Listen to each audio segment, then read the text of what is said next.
Common facility centre आज पूरी दिल्ली में एमएसएमई सेक्टर में चर्चा का विषय बना हुआ है। आज देश के कोने कोने में कॉमन फैसिलिटी सेंटर खुल रहे हैं। सरकार इसके लिए 90% तक ग्रांट दे रही है। आखिर क्या है यह सेंटर? यह किस तरह से काम करता है? एमएसएमई सेक्टर को यह किस तरह लाभ पहुंचा सकती है? आज हम इसी विषय पर चर्चा करेंगे। मित्रों नमस्कार, मैं हूं कल्पना मिश्रा और आप देख रहे हैं उद्योग टीवी। आगे बढ़ने से पहले एक निवेदन है कि चैनल को सब्सक्राइब जरूर करें। अगर आपका कोई मित्र एमएसएमई सेक्टर से जुड़ा है तो उन्हें भी शेयर करें। कॉमन फैसिलिटी सेंटर जैसा कि नाम से ही लक्षित हो रहा है कि एक ऐसा सेंटर जहां से एक विशेष उद्योग के लिए उनकी कॉमन जरूरतों के हिसाब से उन्हें सुविधा मुहैया करवाना है। कॉमन फैसिलिटी सेंटर बनाने के पीछे सरकार का मकसद है एमएसएमई सेक्टर को मजबूती प्रदान करना। वर्तमान समय में मार्केट में वही वस्तुएं टिक सकती हैं जिसमें क्वालिटी हो और उसकी लागत भी कम हो, तभी हम प्रतिस्पर्धा में बने रह सकते हैं। इसके लिए उद्योग जगत को आधुनिक मशीनें चाहिए, स्किल्ड मैन पावर चाहिए, रिसर्च और डेवलपमेंट की टीम चाहिए, मार्केटिंग टीमें चाहिए। माइक्रो सेक्टर के लिए कम पूंजी में इस तरह की सुविधाएं प्रदान करना कठिन है। इसी को ध्यान में रखकर कॉमन फैसिलिटी सेंटर की शुरुआत भारत सरकार के एमएसएमई मंत्रालय के तहत की गई। देश के कोने कोने में अलग अलग तरह के उद्योग के लिए 550 कॉमन फैसिलिटी सेंटर बनाए जा चुके हैं। दिल्ली में पहली बार औद्योगिक यूनिट्स के लिए इस तरह के सेंटर खोलने पर सरकार ऑफर दे रही है।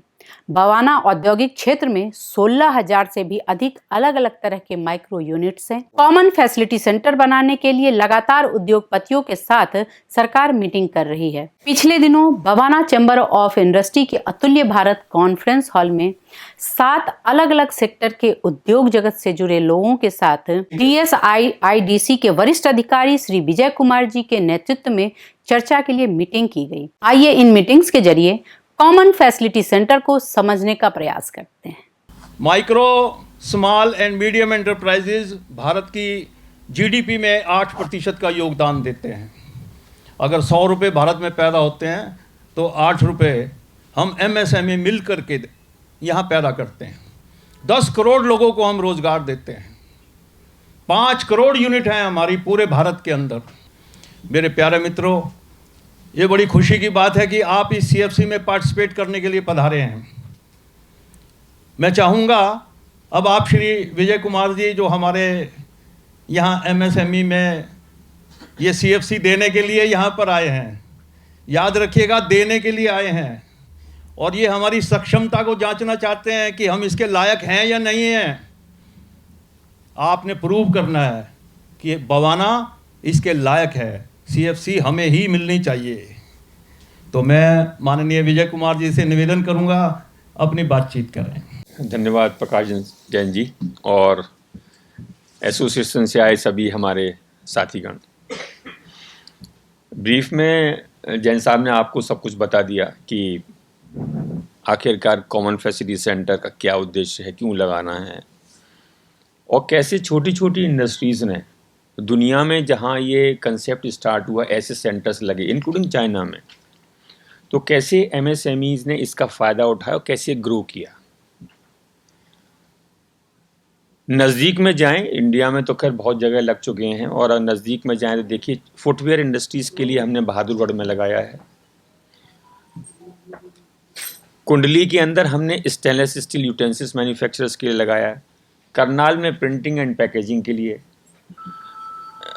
आपकी क्या कहते हैं आयुर्वेदिक एंड जो होम्योपैथिक मेडिसिन्स के लिए, फार्मा के लिए, फार्मा इंडस्ट्रीज़ के लिए, थर्ड एग्रीकल्चर इम्प्लीमेंट्स के लिए, और चौथा वहाँ पर करनाल में आ रहा है फूड प्रोसेसिंग इंडस्ट्रीज़ के लिए।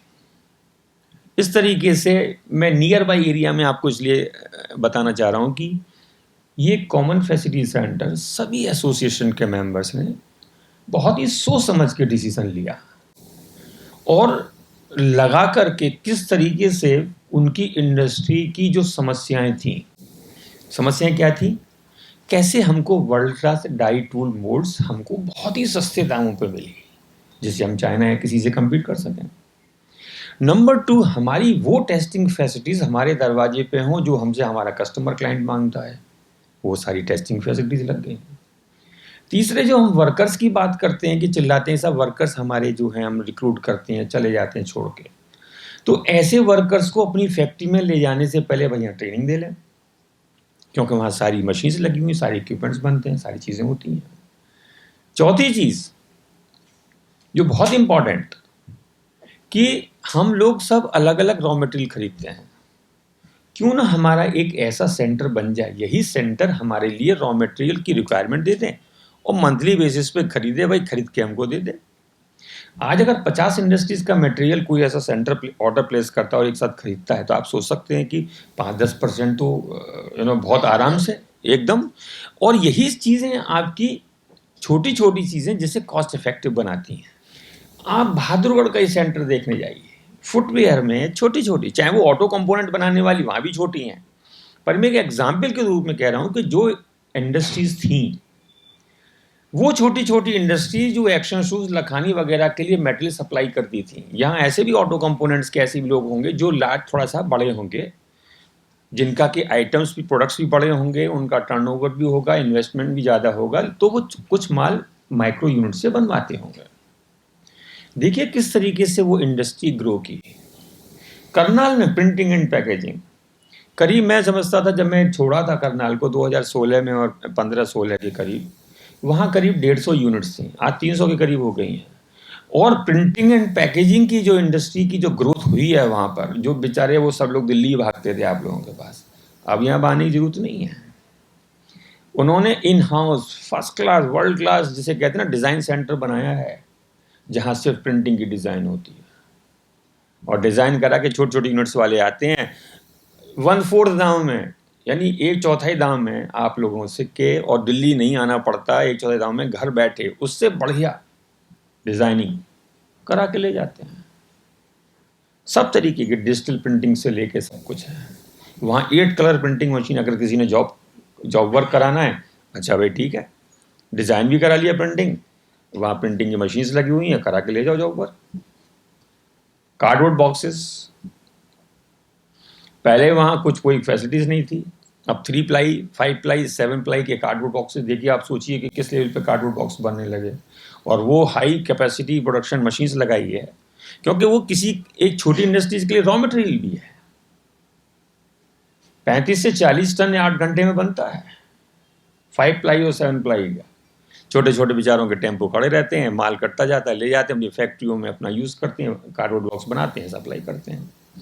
मैंने सारी आपको एग्जाम्पल इसलिए दी हैं कि ऐसे सेंटर्स अगर आप लोग आगे बढ़ के आते हैं, और ऐसे सेंटर्स अगर मैं कहता हूँ दिल्ली के अंदर बवाना, मैंने जैनसा के ऊपर छोड़ा है, 2 लगें 5 लगें 7 लगें, जितनी भी क्लस्टर्स के, हमें कम से कम इतना एक ग्रुप में 400-500 यूनिट्स हों। और लेकिन एसपीवी जो स्पेशल पर्पस व्हीकल जो आपका रजिस्टर्ड होगा अंडर सेक्शन 8, ये no loss no profit company होगी, मतलब इसका प्रॉफिट जनरेट होगा लेकिन निकाल नहीं सकते हैं, वो इसी में री इन्वेस्ट होगा।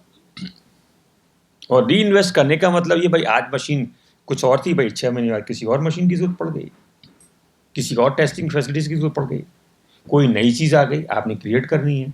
So you have sufficient fund in your hand, क्योंकि यहाँ तो सब कुछ गवर्नमेंट ऑफ इंडिया दे रही है ना, ज़मीन भी दे रही है। 20 करोड़ का अगर जो प्लांट है, 20 करोड़ की जो मशीन्स इसमें है मैक्सिमम कैपेसिटी, 18 करोड़ हम दे रहे हैं 90%, 10% आप ही का था 2 करोड़ रुपया, जैसा जैन साहब ने कहा।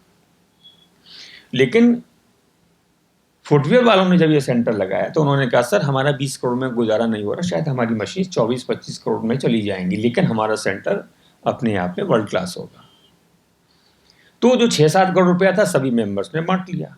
वो कंटिन्यूएशन में एक शेप में कॉन्फेसिटी सेंटर है। आप लोग आगे आएँ, ग्रुप बनाएं, और ऐसे सेंटर्स चलाने के लिए आपके भाई बंधु बहादुरगढ़ में कोई दूर नहीं है। सभी उद्योग नगर की जो इंडस्ट्री थी फुटवेयर की, ये लोग गए हैं बहादुरगढ़। करनाल कोई बहुत दूर नहीं है। कुंडली, वजीरपुर इंडस्ट्रियल स्टेट के जो स्टेनलेस स्टील यूटेंसिल्स बनाते थे वही लोग कुंडली गए। अब देखिए वहाँ कुंडली में लग रहा है 20 करोड़ वाला सेंटर। और ऐसे सेंटर्स जहाँ, और आप जानते हैं यूटेंसिल्स मैन्युफैक्चर, उसमें सबसे ज़्यादा प्रॉब्लम टूल्स की है। ऐसे टूल्स ठीक है भाई, 4-6 लोग ऐसे हो सकते हैं जिनके इन हाउस फैसिलिटी हो सकती है टूल्स की, मेजॉरिटी में तो नहीं है। तो अगर मेजॉरिटी में नहीं है तो मेजॉरिटी को उस तरीके के टूल्स, टेस्टिंग,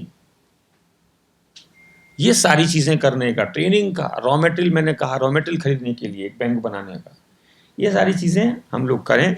आप लोगों को जानकारी नहीं है, इसीलिए तो गवर्नमेंट ऑफ इंडिया का करोड़ों रुपया बचता है, आप लोग यूटिलाइज नहीं कर पाते और आपको लगता है गवर्नमेंट कुछ नहीं कर रही। हकीकत उल्टा है। और आपको मैं एक चीज़ और मैं अवगत कराना चाहता हूँ। मैं डायरेक्टर आंध्र प्रदेश था, हैदराबाद में। हमारे यहाँ के एंटरप्रेन्योर्स में, इस साइड के एंटरप्रेन्योर्स में, वहाँ के एंटरप्रेन्योर्स में थोड़ा सा फ़र्क है। कोई हार्डवर्क और इंटेलिजेंट लेवल की बात नहीं कर रहा, no no no, rather we are more hard work, we are more intelligent. उनमें क्या है कि कोई भी स्कीम पे वो हमेशा हर एंटरप्रेन्योर निगाह रखता है, चाहे वो स्टेट गवर्नमेंट की हो, गवर्नमेंट ऑफ इंडिया की हो, और खुद पढ़ता है। पढ़ने के बाद में जब वहाँ था तो कुछ अक्सर एसोसिएशन के लोग आते, सर ये जो आपने लिखा है ना गाइडलाइन में, ये 2 लाइन समझ में नहीं आई, समझा दिया वर्ड के बीच में, दूसरे दिन मेरे प्रपोजल मेरी टेबल पे आ गया। ये हमको भारत सरकार या राज्य सरकार जो भी पैसा रखती है, भाई आप लोगों के लिए ना, उसको यूटिलाइज करिए। आप देखिए कैसे आपकी कॉस्ट कम हो जाएगी।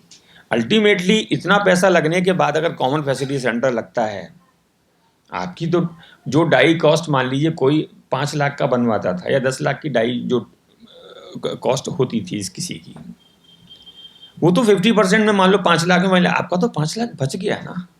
ऐसी बहुत सी हमारी सारी स्कीम्स हैं जो हम समय समय पे आपको खुद देंगे, खुद बताएंगे।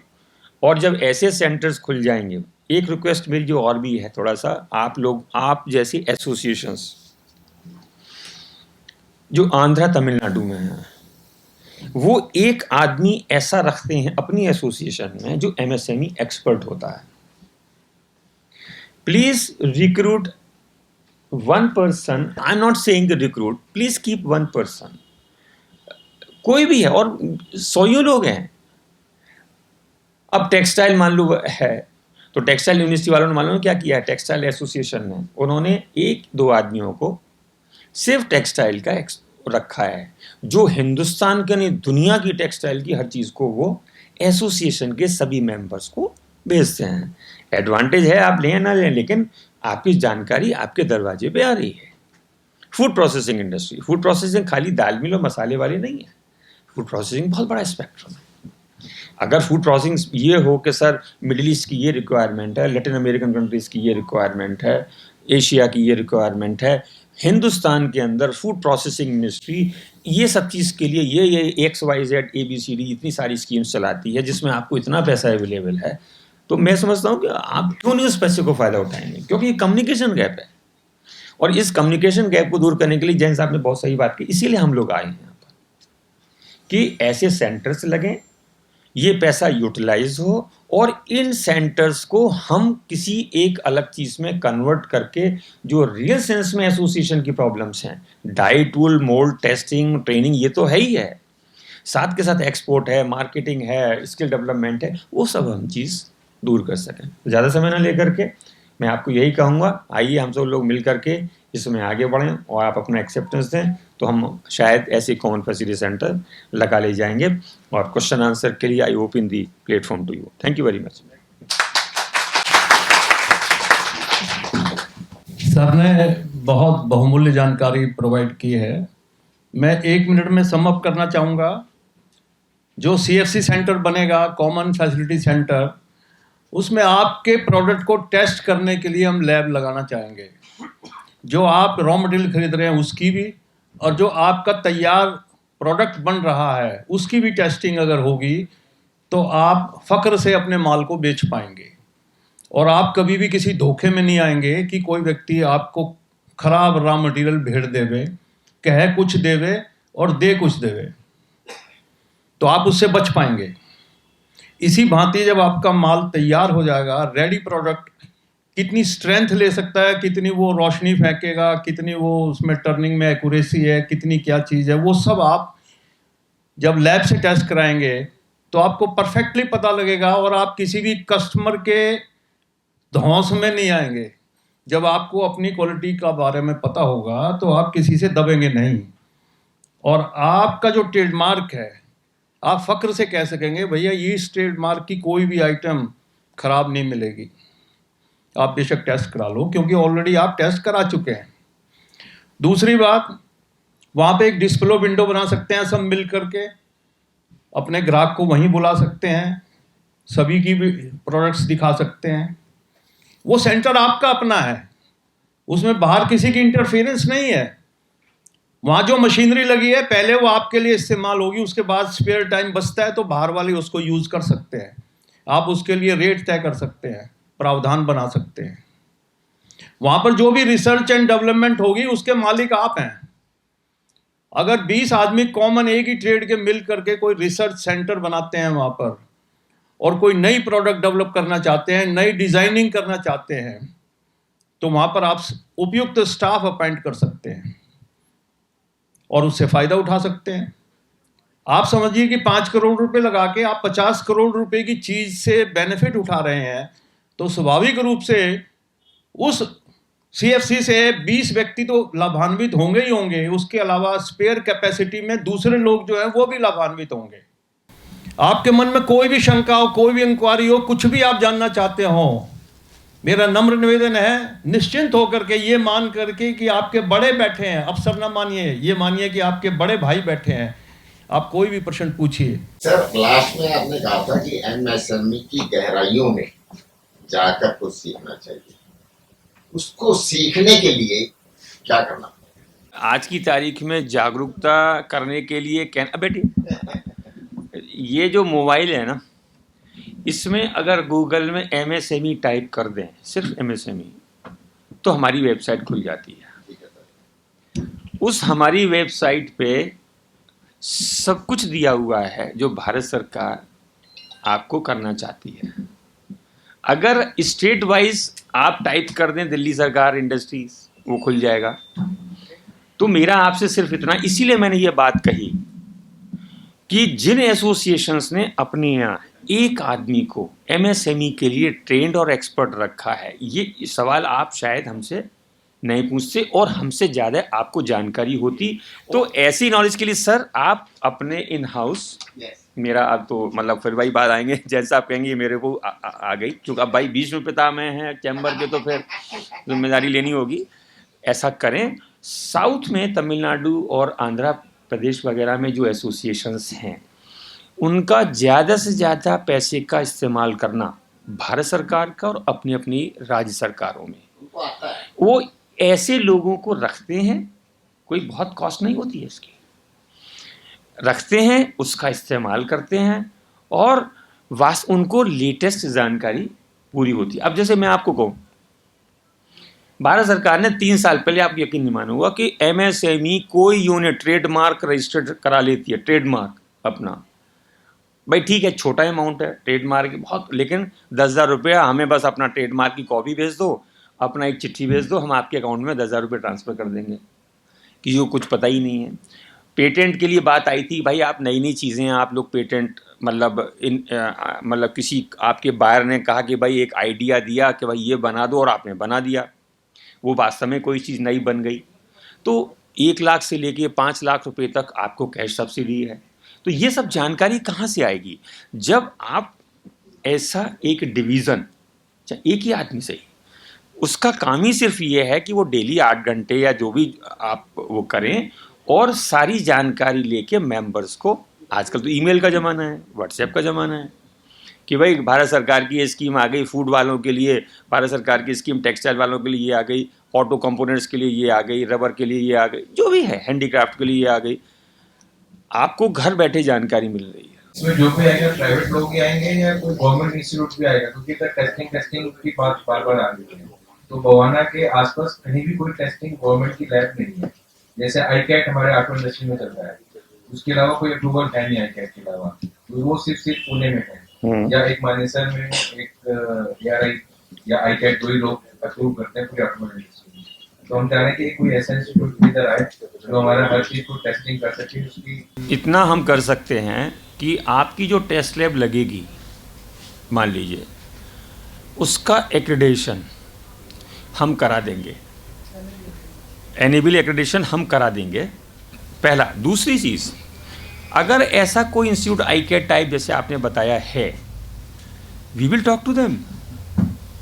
क्वालिटी काउंसिल ऑफ इंडिया जो कॉमर्स मिनिस्ट्री की ऑर्गेनाइजेशन है, उसको मैंडेट यही है कि हिंदुस्तान के अंदर जितनी एमएसएमईज हैं जिनको जो प्रोडक्ट्स बनाती हैं, उनकी testing facilities international national level की हो और वो लैब्स लगें तो उसका एक्रेडिटेशन हो। उनका यही काम है। जब हम आगे बढ़ेंगे, डीपीआर वगैरह बनेगी, अप्रूवल होगा, ये ऑर्गेनाइजेशंस अपने आप ही बीच में आ जाएंगी, क्योंकि गवर्नमेंट ऑफ इंडिया भेजेगी।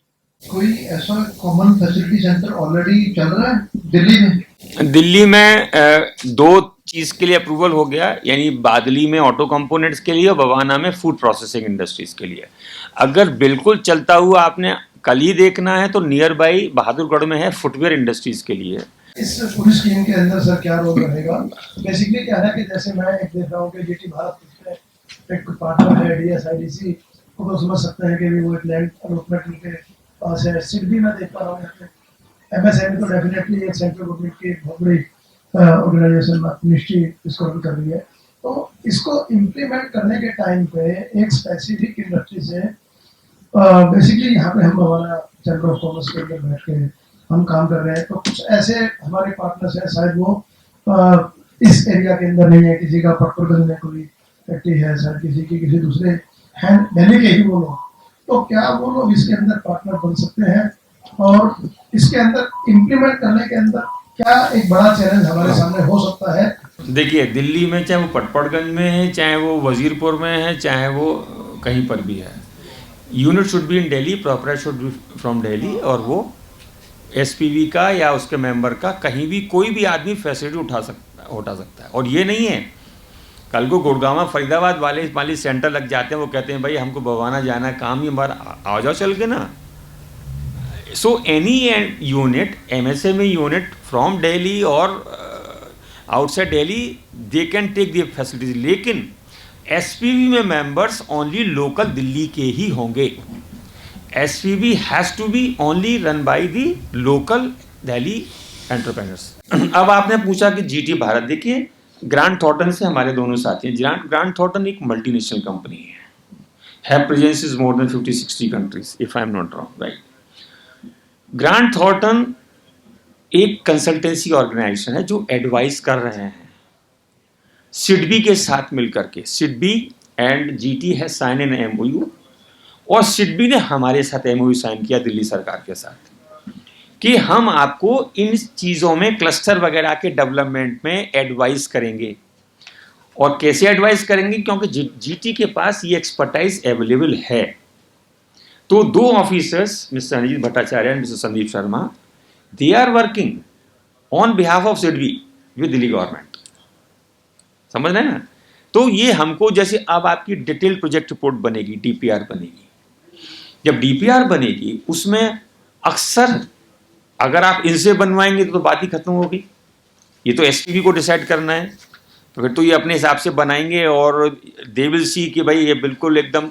लेकिन अगर आपने मान लो इनसे नहीं बनवाया, लेट अस से बाई चांस, तो ये आपको एडवाइस करेंगे कि आपकी जो डीपीआर के अंदर क्या क्या खामियां हैं, इसको ऐसे ऐसे इम्प्रूव कर लीजिए। तो एक कंसल्टेंसी, एक एडवाइजरी रोल और for the promotion of MSMEs, वो ग्रांट थॉर्टन जो जीटी भारत लिखा है वो है। एक सीएफसी में सेम प्रोडक्ट के कितने यूनिट लग सकते हैं, या हर यूनिट वायर का एक लग सकता है, साथ में एलईडी भी लग सकता है?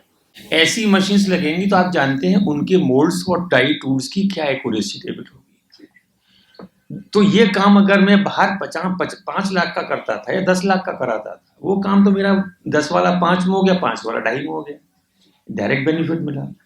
वो सारी ऐसी मशीन्स, ऐसी फैसिलिटीज क्रिएट होंगी जो कॉमन होंगी, जिसका सब लोग उसका फायदा उठा सके। ऐसे ही टेस्टिंग फैसिलिटीज होंगी। टेस्टिंग फैसिलिटीज इलेक्ट्रिकल के ज्यादा से ज्यादा लोगों को कवर करते हुए वो टेस्टिंग फैसिलिटीज क्रिएट की जाएंगी। तो इसमें रखते हुए अब उसमें आपने कहा कि सर ये सब मिलाकर के 1000 यूनिट्स हैं, ठीक है भाई, 1000 यूनिट्स के लिए फायदा उठाएंगे। लेकिन अगर किसी लेवल पर गवर्नमेंट को ये लगता है कि भाई इसमें 1000 या 1500 यूनिट ज्यादा हो गई, इसको 2 सेक्टर में बांट दें। एक सेक्टर ए से लेके हम एफ तक या एल तक ले लें, उसके बाद बैलेंस जेड तक ले लें, वो भी हम कर सकते हैं। लेकिन वो सब चीज़ बात की है जब इलेक्ट्रिकल एंड इलेक्ट्रॉनिक इंडस्ट्री सब लोग मिल करके कितनी है, कितना आप आगे बढ़ के क्या आप चाहते हैं, किस तरीके के क्या इश्यूज हैं, क्या प्रॉब्लम्स हैं, क्या टेस्ट, क्या चीज़ चाहते हैं, वो पहले हम समझें तो सही। अगर हमारे एक ही सेंटर से काम चल जाता है तो भाई फिर एक लग जाएगा, लेकिन अगर एक से नहीं चलता है, 2 से लगेगा, तो फिर सेक्टर वाइज देखेंगे। जैसे मैंने कहा मान लो 1500 इंडस्ट्री है भाई, तो ठीक है 1500 को कैटर करेंगे, हम तो नहीं छोड़ सकते ना किसी को। लेकिन मास प्रोडक्शन, जैसे मैंने कहा मान लीजिए अगर कहीं फोर्जिंग हमने एक मशीन लगानी है, वो फोर्जिंग मशीन जो लगानी है ना, वो R&D प्रोटोटाइप डेवलप करने के लिए लगानी है, न कि मास प्रोडक्शन के लिए। वो फोर्जिंग करके वो बताएगा कि देखो हमने टूल बना, ये प्रोडक्ट ये बनाया, इससे चीज बना, जिससे कि एक प्रोटोटाइप जब बने और वो यूनिट देख सके कि हाँ यार ये चीज ऐसे बनी। इन हाउस मशीन्स वो लगेंगी, लेकिन उसका ऑब्जेक्टिव अलग होगा। प्रोडक्ट डिजाइन करने के लिए, प्रोडक्ट की डाई टूल मोड्स बनाने के लिए, प्रोडक्ट्स की टेस्टिंग के लिए, प्रोडक्ट्स की मतलब हर चीज की लिए प्रोडक्ट स्पेसिफिक होंगे वो, और ज्यादा से ज्यादा प्रोडक्ट्स हम उसमें कवर करेंगे। Okay, thank you. वजीरपुर में tool room and training centre बना था। हाँ, वहां पर सारी मशीनरी स्टार्टिंग में सन 81-82 के अंदर लगाई गई थी गवर्नमेंट की तरफ से, लेकिन वो टूल रूम सेंटर भी सक्सेस नहीं हो पाया। कारण उसका कारण आपने खुद ही बता दिया, और जैन साहब इतनी देर से कह रहे हैं। हर एक के जहन में रहता है कि सरकार ने लगाया इसलिए नहीं चला। भाई खुद चलाओ ना। नहीं, एक मिनट, फेलियर हो गया। कोई टूल रूम कभी भी सरकार द्वारा लगाया हुआ, हमारे भी 20 टूल रूम है। आप इसको अच्छा, आपने एक पॉइंट छेड़ा है, मैं आपको बता दूंगा। पूरे हिंदुस्तान में हम 100 टूल रूम्स लगा रहे हैं, 100 टूल रूम, और गवर्नमेंट ऑफ इंडिया खुद चलाएगी। ये दिल्ली सरकार का था। अब आप कहेंगे नियरेस्ट कहाँ है? नियरेस्ट 2 है जगह, एक रोहतक में है और दूसरा लुधियाना में है, नजदीक वाले। लुधियाना में जो लगा हुआ है करीब 300 करोड़ रुपया उसमें इन्वेस्टमेंट है। वर्ल्ड की बेस्ट डाई टूल मशीन्स वहां है। रोहतक में जो लगाया है, रोहतक में हम 5000 वर्कर्स को एक साल में ट्रेन करेंगे इंडस्ट्रीज के लिए, और वहां पर आप आए और रिक्रूट करके ले जाएं। इसे रेजिडेंशियल प्रोग्राम ट्रेनिंग का, साथ के साथ world class die tool mould testing facilities इस रोहतक में होंगी। हम, और ये कोई 10-20 करोड़ वाला नहीं, हमारा इनिशियल इन्वेस्टमेंट ही 250 करोड़ से स्टार्ट है, फिर आगे बढ़ता जाएगा कभी भी। लेकिन ये गवर्नमेंट का ये कहने का है कि हम ये फैसिलिटीज आपके डोर स्टेप पे देना चाहते हैं, जिसके लिए आप ना रोहतक जा सकें ना लुधियाना जा सकें। अगर 20 करोड़ रुपए में बवाना में जहां आप बैठे हैं वहीं आपकी ये फैसिलिटीज क्रिएट हो जाए, वहीं आपका काम चल जाए, तो क्यों इतनी परेशानी हो जाए? इसलिए सेक्टर स्पेसिफिक है, इसीलिए ये डोर स्टेप पे फैसिलिटी दी जा रही है। हमारे टूल रूम तो हमने कहा ना 100 है। हम आपको 100 की जो लिस्ट है ना वेबसाइट पे, वो dcmsme.gov.in पर मिल जाएगी। गुजरात में कितने, तमिलनाडु में कितने हैं, यूपी में कितने हैं, आंध्रा में कितने हैं, वो मिलेंगे टूल रूम। वो 30 साल 35 साल पुराना, अगर दिल्ली सरकार की किसी 19-20 की कमी से वो हुआ है, उसका पर्पस अलग था, ये पर्पस अलग है। ये पर्पस आपके दरवाजे पर ये फैसिलिटीज हम क्रिएट कर रहे हैं, हम करना चाहते हैं, और आप ही से कहते हैं आप चलाइए। हमारा सक्सेस फेलियर नहीं है, आप ही चलाइए, और आपके दरवाजे पर मैंने फैसिलिटीज लगा दी। सर अगर मुझे परमिशन दे तो मैं जरा 2 मिनट में इनका जवाब बताना चाहूँगा। कि जो भाई साहब ने भी बोला कि कोई भी प्रोडक्ट जब हाथ में आता है तो कितना एल्यूमिनियम है, कितना कॉपर है, या कितना क्या मटेरियल उसके अंदर है पता चल जाता है। या गन लेके लोग फैक्ट्री में आ जाते हैं, बता देते हैं स्पेक्ट्रो करके ये क्या किसमें क्या है। ये मैं अपनी अगर बात बताऊं तो मैं कॉर्पोरेट सेक्टर से जुड़ा हूं, जिसमें मैं OEMs को डायरेक्ट सप्लाईज कर रहा हूं, टायर 1 सप्लायर हूं मैं, as well as ministry of defence में सप्लाईज कर रहा हूं। तो इनकी बात आफ्टर मार्केट के लिए तो ठीक है कि किसी ने प्रोडक्ट को कॉस्ट कम करनी है, अपने हिसाब से मिक्सिंग करा कर प्रोडक्ट ले लिया, या कहीं पर अच्छा प्रोडक्ट लिया अपने ब्रांड को ऊपर उठाने के लिए, लेकिन बेस्ट बाय टेस्ट, अगर आपको अपने प्रोडक्ट्स को ऊपर लेकर जाना है, उसको ऑल ओवर वर्ल्ड में सेल करना है, अपना नाम बनाना है, तो आपको टेस्टिंग तो उसकी करानी पड़ेगी। अच्छा प्रोडक्ट लेके अच्छे प्रोसेस करने पड़ेंगे, उन प्रोसेस को कंट्रोल करना पड़ेगा, और आगे भी जो उसमें मैन्युफैक्चरिंग आप करोगे तो वो आपके उसके इक्विवेलेंट मशीनरी होनी चाहिए, टेस्टिंग प्रॉपर होनी चाहिए, तभी आप अच्छे प्रोडक्ट्स बना सकते हो। कई जगह पर हम जो डिफेंस में सप्लाईज करते हैं या कॉर्पोरेट सेक्टर्स में महिंद्रा BML कई कंपनीज हैं, उसमें भी सप्लाईज हैं, तो टेस्टिंग रिपोर्ट्स के बिना वो आगे नहीं चलते हैं। और क्योंकि ये नहीं होता कि हमेशा मुझे बल्क में मटेरियल परचेज करना है, कई बार मुझे कम मटेरियल भी परचेज करना होता है, किसी आइटम्स के कम ऑर्डर्स होते हैं, तो अगर मैं उसको प्रॉपर टेस्टिंग नहीं करा के उसकी NABL या दूसरी सर्टिफाइड रिपोर्ट्स सबमिट नहीं करूंगा तो वो मेरा प्रोडक्ट अच्छा नहीं बन पाएगा। प्रोडक्ट अच्छे बनने के लिए 2 या 3 शर्तें ही होती हैं। आपका रॉ मटेरियल अच्छा हो, रॉ मटेरियल अच्छे होने के साथ उसके प्रोसेस आपके कंट्रोल हो, और उसके जिस मशीन्स के ऊपर उसको बनना है उस मशीन्स के अप्रोप्रिएट उसके सारे ऑपरेशन किए जाएं, टेस्टिंग की जाए, प्रोसेस कंट्रोल किए जाएं, और आगे जो भी उससे रिलेटेड जो भी प्रोसेस या ऑपरेशन है उनको कंट्रोल किया जाए, तो प्रोडक्ट अपने आप अच्छा बनता है। ये जो बात कर रहे हैं शायद सिर्फ आफ्टर मार्केट की बात कर रहे हैं, शायद किसी OEMs में मार्केट के अलावा A और B कस्टमर, सर मैं और आप भी जब जाते हैं मार्केट में खरीदने के लिए, ऐसे प्रोडक्ट में अगर ऐसे मैन्युफैक्चरर्स अगर हैं मार्केट में तो हम नहीं रखते हैं हाथ।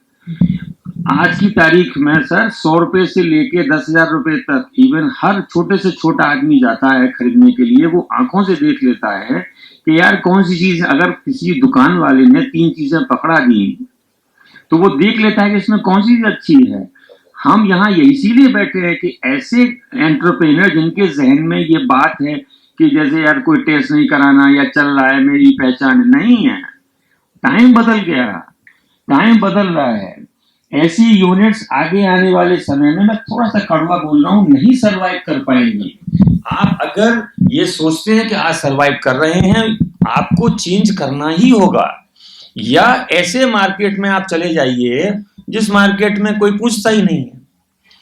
500 रुपए की, यानी जिसे कहते हैं हम कॉस्मेटिक की बात करें, 500 रुपए की लिपस्टिक से लेके नेल पॉलिश से लेके खरीदने वाले लोग भी हैं और 5 रुपए बनाने वाले भी हैं। इसी दिल्ली में वो 5 रुपए वाले गांव में जो फुटपाथ पे बैठते हैं वहां बेचते हैं, और जो 500 रुपए बनाने वाले हैं उनके शोरूम में बेचते हैं। और वो जो 500 रुपए शोरूम वाले हैं वो दिल खोल के कहते हैं कि मेरा क्वालिटी स्टैंडर्ड ये है। तो अब आपने डिसाइड करना है कि मेरा क्वालिटी स्टैंडर्ड क्या है, कि मेरा क्वालिटी स्टैंडर्ड मेरा क्लाइंट, मेरा मार्केट खुद बोले कि हाँ हमने क्या प्रोडक्ट बनाना है। उसी चीज के लिए कॉमन फैसिलिटी सेंटर्स लग रहे हैं और लगेंगे। आप थोड़ी सी सोच से बाहर निकलो, आपको शुरू में दिक्कत होगी अपने इस प्रोडक्ट की क्वालिटी बनाने में, लेकिन एक बार ट्रेडमार्क आपका सेटअप हो गया, एक बार क्वालिटी स्टैंडर्ड आ गई, एक बार आपके ब्लड में यानी जीन्स में वो चीज चली गई कि मेरा प्रोडक्ट वहां आना है तो आना है। मर्सिडीज भी लिख सकती थी, कभी नहीं लिखती। देवल नेवर है, देवल एक छल्ला सा आ जाएगा बस, दैट्स ऑल। आप देख लीजिएगा अभी वो कार नहीं, ऐसे छोटे छोटे कंपनी बनाने वाले। सर मैं एक इंजीनियर की बात बताता हूँ, मेरे साथ मेरे पास एक, चूंकि मैं यहाँ पे डायरेक्टर था, तो एक लड़के ने बीटेक की मैकेनिकल, वो लड़का 3rd ईयर का था, मेरे पास आया, बोले अंकल हाँ मुझे पैसा चाहिए। बैंक में उसके पिताजी क्लर्क थे, मैंने कहा तेरे पिताजी तो बैंक में क्लर्क है, तू पैसा ले ले। उस बच्चे ने एक ऑपरेशन थिएटर में एक डॉक्टर को देखा, और देखिए उसका कंसेप्ट 30 साल के 3rd ईयर के बच्चे ने, उसने देखा एक लंबी कैंची से एक से तो काटता है, दूसरी से ट्विस्ट करता है और तीसरी से खींचता है। 3 मशीन जो ऑपरेशन के उसमें ज्यादा, उस बच्चे को लगा यार बड़ा कष्ट है, क्यों ना इस तीनों ऑपरेशन को मैं एक में कर दूं, डॉक्टर वहीं काटे ट्विस्ट करे और वहीं से खींच ले, पेशेंट को कम होगा। उस बच्चे ने वो कैंची डिजाइन कर दी, 3rd ईयर के बच्चे ने। 4th ईयर में आते आते बोला अंकल मैं चाहता हूं मुझे पैसा मिल जाए तो इसकी फैक्ट्री लगा दूं। मैंने कहा भाई तुमने रिपोर्ट? बोले अंकल ये बना दी मैंने रिपोर्ट, एक चीज का ध्यान रखना। मैंने कहा क्या? बोले अंकल मैंने ये भी पता कर लिया, देखिए उस 4th ईयर के बच्चे को 22 साल के, कि मेरी कैंची कहाँ टेस्ट होगी। ये देखिए मेरी कैंची का मटेरियल क्या होगा और कहाँ टेस्ट होगी। उस बच्चे में थोड़ी सी बुद्धि थी, उसने पेटेंट फाइल कर दिया और उसको पेटेंट मिल गया। बैंक से मैंने कहा भाई कितना पैसा, बोले सर मुझे कम से कम 60 लाख रुपए चाहिए। मैं छोटी सी एग्जांपल आपको दे रहा हूं, आजकल के बच्चे कहां सोच रहे हैं, कहां निकल रहे हैं और वही सरवाइव कर रहे हैं। अल्टीमेटली उस बच्चे को पैसा मिला 60 लाख रुपया, लेकिन उसने कहा कि उसको दिमाग में ये आई कि यार नहीं, उसने उस पेटेंट को एक इंटरनेशनल कंपनी को बेच दिया $1 लाख में। देखिए वो एक्चुअल एंटरप्रेन्योर था। 70 लाख रुपए मिले उसे, उसने कहा कर्जे की जरूरत नहीं। 70 लाख में मशीन खरीद के उसने पूना में प्लांट लगा दिया। 8 उसके पास ऐसे आइडिया और थे। उस आइडिया को 70 लाख की मशीन में, सर इस 6 साल की इस अवधि में उसका 16 करोड़ टर्नओवर है। And he has, this boy is still unmarried. अभी मैंने कहा शादी वादी कर ले तू। ही सेड कि मेरा अंकल टारगेट है कि मैं 2030 तक मेरी यूनिट का कम से कम 50 करोड़ टर्नओवर हो, सिर्फ एक ही चीज से, क्वालिटी। अब उस बच्चे को 22 साल की एज में ये पता था कि मेरा मटेरियल कहां से खरीदूंगा, कहां टेस्ट होगा, कहां मेरी कैंची टेस्ट होगी, तभी तो वो बना पाएगा। अब जो जितने सारे प्रोडक्ट्स हैं और वो यूरोप यूएस को एक्सपोर्ट करता है, तो मेरी आपसे सिर्फ ये विनम्र रिक्वेस्ट है कि हमें ऐसे लाइफ में ऐसे मिलते हैं। और जैन साहब ने खुद एग्जाम्पल दी और आपने अपने नियर बाई देखा होगा, बहुत से लोग लाइफ में कुछ भी हो जाए क्वालिटी से कभी कंप्रोमाइज नहीं करेंगे और ना करते हैं। उसी चीज के लिए, उसी उद्देश्य को ध्यान में रखते हुए कॉमन फैसिलिटी सेंटर ये लगाए जा रहे हैं। सर एक तो जो 20 करोड़ रुपया इन्वेस्ट करना है, उसमें कहाँ में इन्वेस्ट हो सकता है? एनएबीएल लैब आपने एक ऑफर किया है, कुछ मशीन्स हैं, जो रॉ मटेरियल बैंक है उसमें भी इन्वेस्ट हो सकता है उसमें से, और क्या परसेंटेज हो सकता है? देखिए मशीन्स और एनएबीएल लैब वगैरह जो इक्विप टेस्टिंग है, ये वो आप डिसाइड करेंगे। हम डिटेल प्रोजेक्ट रिपोर्ट में हम उसको वही मेंशन करें, बिकॉज रिक्वायरमेंट तो आपकी है ना। कौन सी मशीन्स इक्विपमेंट मैंने उस 200-400 जो यूनिट्स हैं जो मिलते जुलते प्रोडक्ट्स बनाते हैं उसको क्या चाहिए।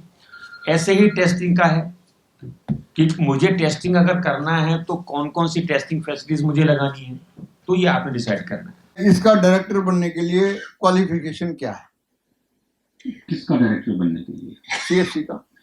कोई नहीं, एक कोई भी एंटरप्रेन्योर इवन क्वालिफाइड नहीं है, लेकिन वो इंडस्ट्री का मालिक है, अपना प्रोप्राइटर है, हाँ, वो एलिजिबल है एसपीवी का मेंबर बनने के लिए। ठीक। आपके पास सिर्फ जो उद्यम रजिस्ट्रेशन होता है ना ऑनलाइन, वो होना चाहिए बस। आज अगर मोटर बनती है या फैन बनता है या ट्रांसफार्मर बनता है, कुछ भी बनता है, उसमें 70% जो ना कॉस्ट जो है स्टैंपिंग और लेमिनेशन की होती है। ये मशीन्स हम वो लगाएंगे जो आपकी क्वालिटी चाइना और ताइवान से बेटर होगी, जो चीज अभी आपको नहीं है। फाइन ब्लैंकिंग, मैंने स्टैंपिंग उस लेवल पे बनते देखा है, इंडिया में ही बनाते हैं आपके साथ के एंटरप्रेन्योर्स। जो जैसे हम स्कूटर चलाते थे ना, बजाज चेतक वगैरह का आपको ध्यान हो तो रोटर लगता था जो उसके अंदर, ध्यान है ना, वहां भी स्टैंपिंग लगती है।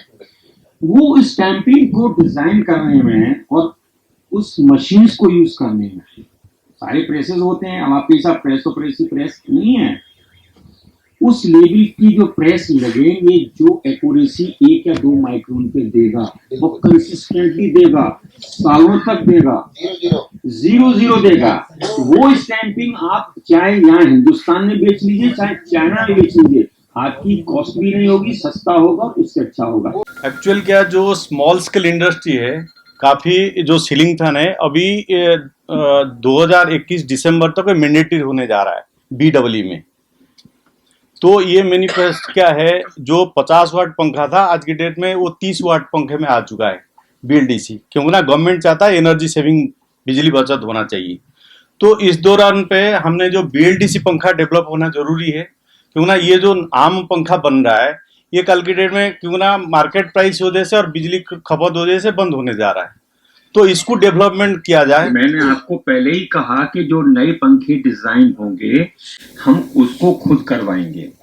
अब आप अगर पूरा ही पंखा बनाते हैं, आप कहते हैं सर मेरे लिए स्पेशल पंखा डिजाइन हो, मैं अपनी डिजाइन किसी को नहीं दूंगा, तो आपको डिजाइनर हम सेपरेट देंगे। लेकिन अगर जहां ग्रुप वाली बात है, जहां ग्रुप में बनता है, कोई मोटर बनाते हैं, कोई खाली विंग्स बनाते हैं, ऊपर की आउटर बनाते हैं, उनके लिए अलग देंगे। मैंने तो पहले टेस्ट में किया, तो आप ये ज्यादा परेशान ना हो। इसके लिए हम जरूर जल्दी से जल्दी हम जैन साहब से हम रिक्वेस्ट करेंगे कि ऐसे जितने लोग हैं 4, 5, 10, 15 लोग जो ये एनर्जी एफिशिएंट फैन डिजाइन कराना चाहते हैं और कितने लोग हैं, और वो इंडिविजुअल चाहते हैं या ग्रुप में चाहते हैं, आपने इतना बताना है बस, rest we will take care. ठीक है, ठीक है, ठीक है। पाउडर कोटिंग की इंडस्ट्रियों में पॉल्यूशन होता है, लेकिन हम एटीवी प्लांट लगा के उसको कंट्रोल कर सकते हैं, तो वो काम वो हो जाएगा। आप अपनी रिक्वायरमेंट दे देंगे तो जो मैन्युफैक्चरर्स हैं वो वैसा नॉन पॉल्यूटिंग डिजाइन करके स्पेशली आपके लिए दे देंगे, आपके प्रोडक्ट साइज को देखते हुए वो दे देंगे और बन जाएगा, और वही चीज उसमें सिलेक्ट करनी है। आपको पाउडर कोटिंग प्लांट आपने जनरल देखा है, लेकिन आप इलेक्ट्रिकल अप्लायंसेस मान लीजिए, फैन है, जो भी इंडस्ट्री, आपकी प्रोडक्ट साइज क्या है उसको देख करके आप अपनी रिक्वायरमेंट करिए, और मैन्युफैक्चरर्स बैठे हैं जो आपको नॉन पॉल्यूटिंग देंगे। मेरा नाम दीपक मदाना है, मैं कूलर और फैन इंडस्ट्री से हूँ। मेरा एक सजेशन है कि हम सब लोगों को टेक्नोलॉजी पे ज़्यादा ध्यान देना चाहिए। जो भी हम पैसा खर्चना चाहते हैं वो ऐसी टेक्नोलॉजी लाएं जिससे हमारी तरक्की हो। हमारे कूलर इंडस्ट्री में पहले इतना बड़ा पंप आता था, चाइना इतना छोटा सा पंप लेके आया, हिंदुस्तान क्यों नहीं कुछ कर पाता? हम लोग स्मॉल स्केल से हैं, बहुत ज़्यादा पैसा डेवलपमेंट में नहीं खर्च पाते। अगर हमें सपोर्ट मिलेगी टेक्निकली तो हम लोग काफ़ी आगे जा सकते हैं। सबके पास मैन्युफैक्चरिंग यूनिट्स तो हैं, R&D डिपार्टमेंट्स बहुत ज़्यादा नहीं है। हम लोगों को R&D की ज़्यादा ज़रूरत है।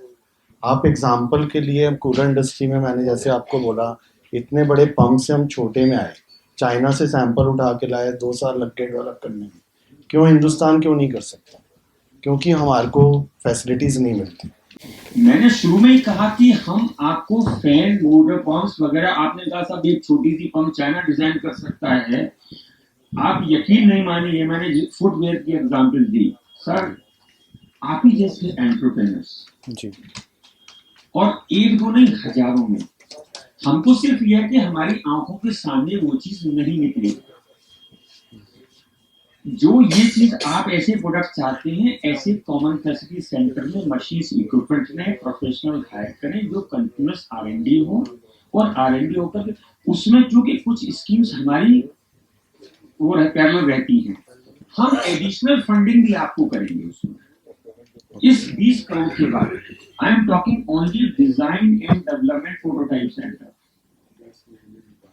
That is required and it is a part of CFC। कल को एक आदमी भले ही साहब एक 10,000 फैन बनाते हैं, मैंने एग्जाम्पल दी, कोई जरूरी नहीं है कि सर वो 5 साल के बाद भी 10,000 बनाएंगे। ही शुड विजुअलाइज, असली एंटरप्रेन्योर वही है जिसे कहते हैं कि वो he should play the golf, not he should play in the factory and watch, अरे साहब आज तो भाई मर गए, 10,000 रुपये बिजली का बिल बढ़ा हुआ आ गया, या साहब आज क्या था मेरी फलानी टाई टूट गई। सी इफ यू प्लान कि आज मैं 10,000 बनाता हूँ, 5 साल के बाद मुझे 10 लाख बनानी है, देन यू शुड प्लान उसमें आएगा R&D, design, development, die, tools and then funding requirement. आशा करती हूँ कि CFC से जुड़ी जानकारी से आप संतुष्ट हुए होंगे। अब इजाजत दीजिए, नमस्कार।